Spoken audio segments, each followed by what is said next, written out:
The call that Ruto must go is not an idle call. It's a call whose time has come. It's a call whose time has come. Mr. Ruto told us that criminals were on the streets. He has not produced a single criminal. You cannot be told lies every day. Senator Omtata. Yes, Mr. Speaker. Just have your seat. I made myself very clear on how we are going to conduct ourselves during debate on this motion. Inasmuch as we suspended points of order, I said let us be responsible in the way we debate and let us be factual. You cannot call the president Mr. Ruto. This is not a Kamkunji.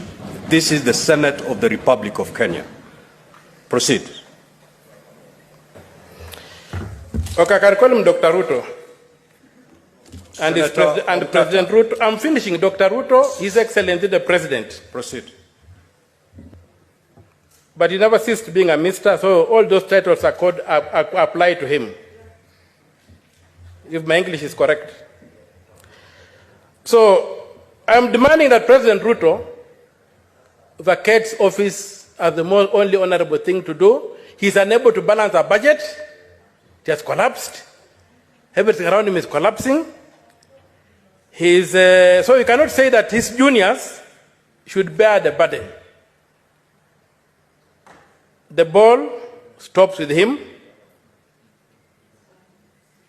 and the call that President Ruto must go is a call that must be applied.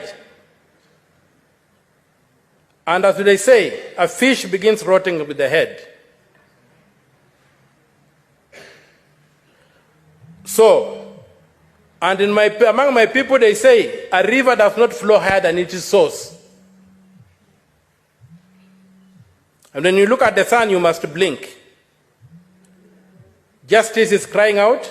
Our children have died, something that has never happened in this country. The president has called them criminals.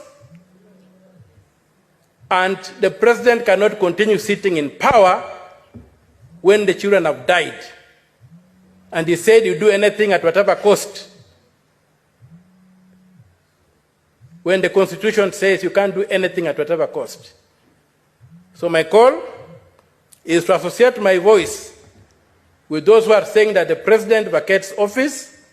There's no room for all these things we are doing here, and we start off with a new slate. Mr. Speaker, sir,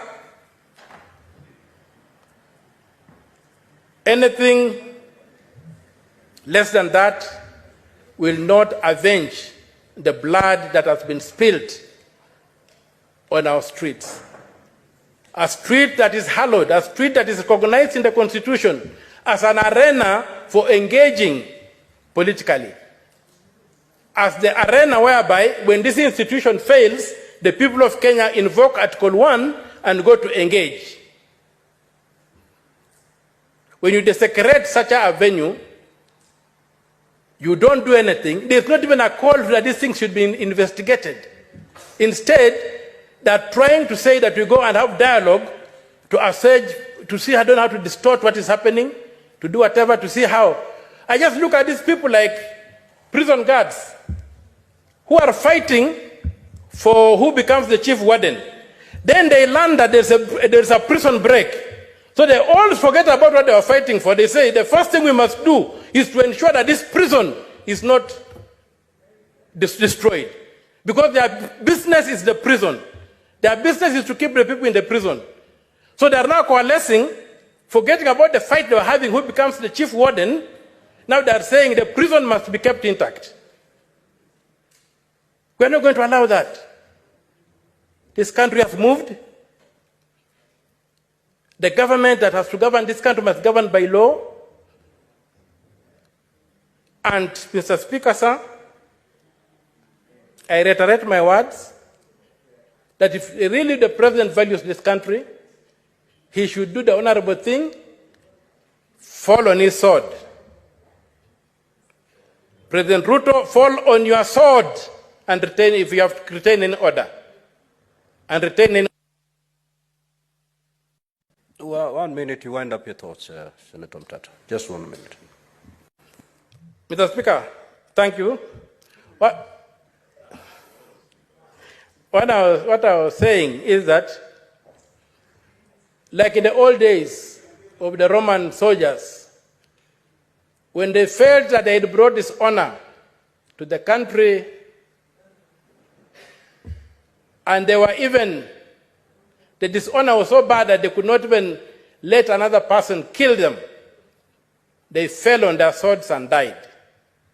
That's the only way they regained their honor. And the only way Ruto can regain